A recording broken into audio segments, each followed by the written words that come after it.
السلام علیکم۔ عمان کے سلطان کا ایک واقعہ مشہور ہوا کہ جب انڈیا کا صدر عمان میں گیا تو عمان کا سلطان انہیں خود ریسیو کرنے کے لیے گیا۔ وہاں کی عوام اور پوری میڈیا میں یہ بات نئی اور حیرت انگیز تھی، کیونکہ سلطان عمان کسی کو بھی ریسیو کرنے کے لیے ایئرپورٹ پہ نہیں جاتا تھا۔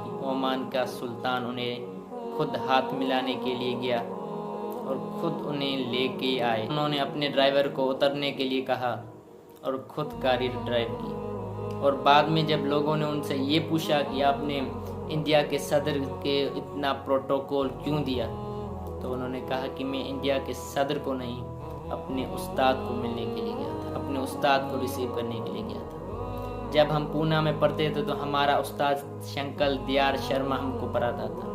میں نے اس کی رسپیکٹ میں اس کو گارڈ آف آنر پیش کرنے کے لیے میں گیا، نہ کہ ایک انڈیا کے صدر ہونے کی حیثیت سے۔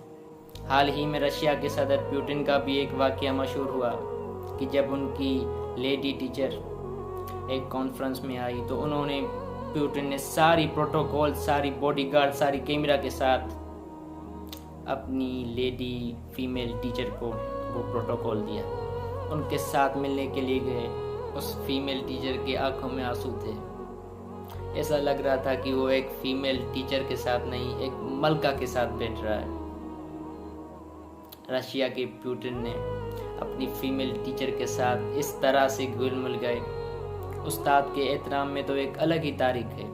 اس تاریخ میں سے ایک واقعہ اور بھی ہے کہ جب مسلمانوں کا خلیفہ مامون رشید اپنے بچپن میں جب اپنے اسکول میں گیا تو اس کے ٹیچر نے اسے بنا بات کے اسے مارا، اور بعد میں جب وہ خلیفہ بنا تو سب سے پہلے اپنے استاد کو بلایا اور پوچھا کہ بچپن میں مجھے آپ نے بنا وجہ مارا تھا، اور وجہ بھی آپ نے نہیں بتائی تھی۔ کہ استاد نے کہا کہ مجھے پتا تھا کہ تم کسی نہ کسی دن مسلمانوں کے خلیفہ بنو گے، تو میں یہ احساس دلانا چاہتا تھا کہ کسی مظلوم کو بنا کسی گناہ خطا کے سزا دینے سے اس کے دل میں ہمیشہ کے لیے وہ بات زخم کی طرح رہ جاتی ہے۔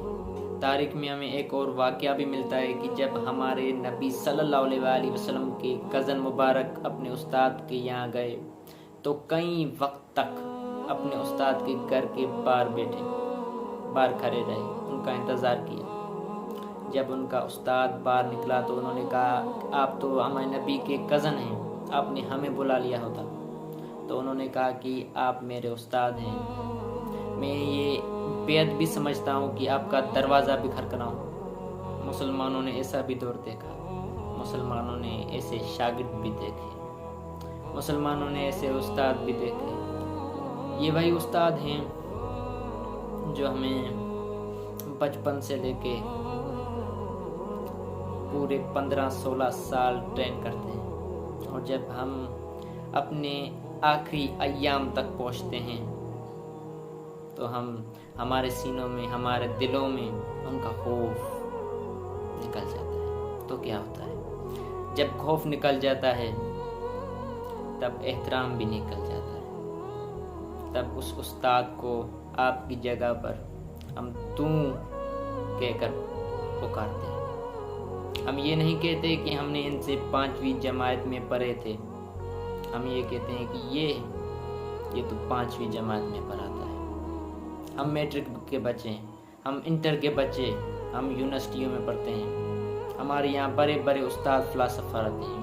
اور آخر میں کچھ اشعار اور حدیث سنا کر آپ سے اجازت چاہوں گا کہ غم کھاتا چلا جاتا ہے مجھ کو، مجھے اس بات سے فرحت نہیں ہے کہ کہیں برکت نہ اٹھ جائے وہاں سے جہاں استاد کی عزت نہیں ہے۔ اور کچھ اس طریقے سے ہمارے نبی صلی اللہ علیہ وآلہ وسلم نے فرمایا، حدیث کا مفہوم ہے کہ ہمارے نبی نے فرمایا کہ مجھے اللہ سبحانہ و تعالی نے اس دنیا میں ایک با علم بنا کے بھیجا، یعنی کہ استاد بنا کر بھیجا۔ اسی گزارشات کے ساتھ جواد احمد، اللہ حافظ۔ اسلام میں استاذ کا کردار نرالا، استاذ زمانے میں ہے پر نور اجالا۔